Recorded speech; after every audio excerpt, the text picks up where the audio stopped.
Premier. So we've had this friendship passed on to us over decades. And there's an emotion that we attach to Pak-China friendship. And when we say that, we're iron brothers, and when we say that this friendship has passed through storms and difficult times, it has remained an unbreakable friendship, a bond that has only strengthened over the decades. And as every day passes, we witness this getting stronger and stronger. There's an English maxim which says that a friend in need is a friend indeed. But China has proven it to be wrong, because when you say all weather, whether we were in need or not, China always stood by Pakistan in good times and bad times.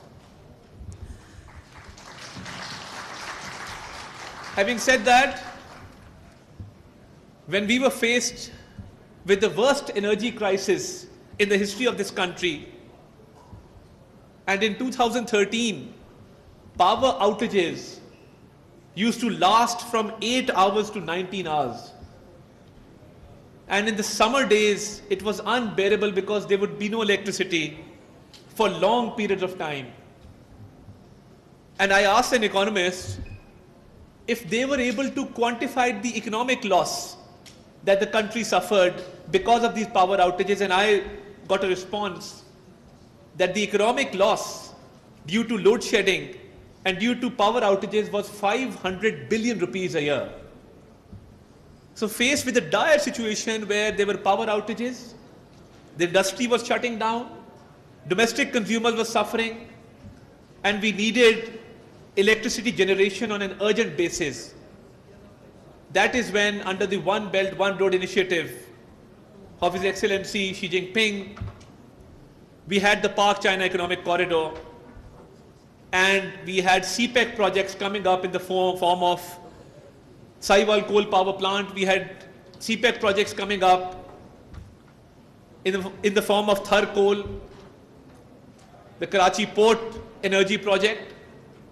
So it is the Chinese friends who stepped up to resolve Pakistan's energy crisis, and here we are at zero load shedding, thanks to CPEC and non-CPEC energy projects, which helped us get out of that crisis and enabled our economy to prosper.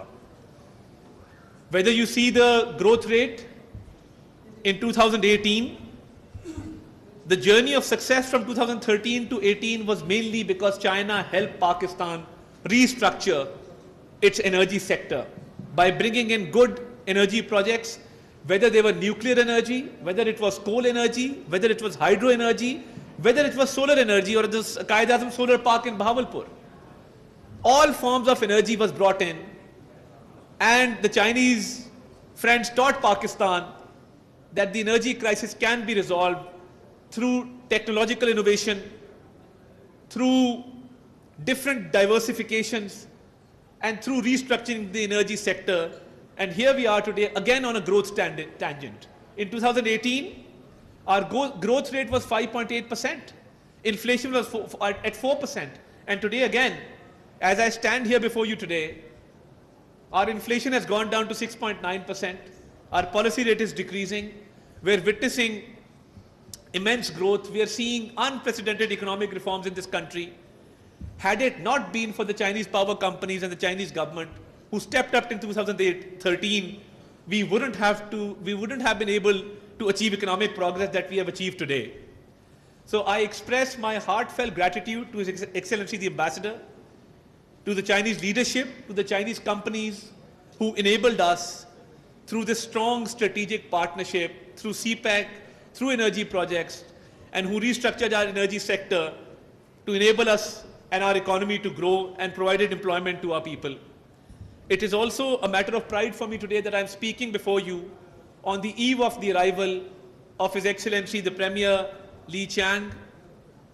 And I believe that the recent visit to China and the launch of CPEC Phase 2, where we're promoting business-to-business agreements and B2B cooperation, the CPEC 2 will indeed prove to be a game changer in this region, because we in Pakistan can provide good industrial zones to Chinese companies, lower their cost of production, and enable them to export products from Pakistan to other countries. And as part of CPEC 2, we had a very productive discussion while we were in China with His Excellency the Premier Li Qiang, with His Excellency the President Xi Jinping, and we are starting to see results of that discussion. And after 11 years, the Chinese Premier is coming. It's a matter of great joy and jubilation, not only for me, but for the people of Pakistan, who hold this Chinese-Pakistan friendship very dear to our hearts. And it is for the common future of the Pak-China people and for the prosperity of this region. And we have proven that in the most difficult of circumstances, we can overcome any crisis. And as this friendship grows, I assure you, ladies and gentlemen, we will lead both our peoples to great prosperity in the future. Thank you very much. And Pak Chin Dosti, one soil, Pak Chin Dosti.